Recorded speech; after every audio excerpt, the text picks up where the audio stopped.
This will be a quick training video on how to create lists and how to add subscribers to lists.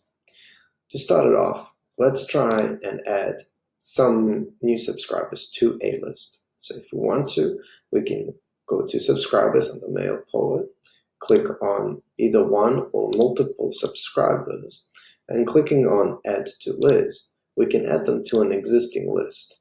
So we choose one from the drop-down and we hit on the Apply button.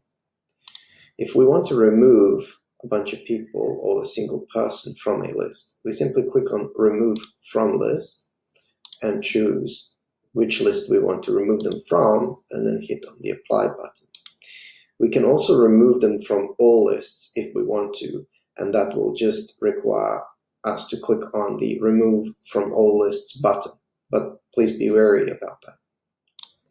To create a new list, simply click on MailPoet Lists, which will go into the Lists section of the MailPoet. From here, you will see existing lists, if there are any. There should be approximately 3 in this one. And then we can either create a new list or we can edit an existing one. You can also delete them if they're no longer required.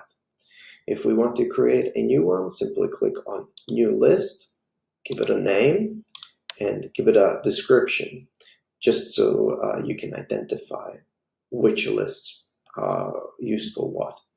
After that, simply click on the Save button, and again, once you're done, you simply go into Subscribers, and once it loads, you'll be able to select which users you want to add to the list, and that's as simple as that.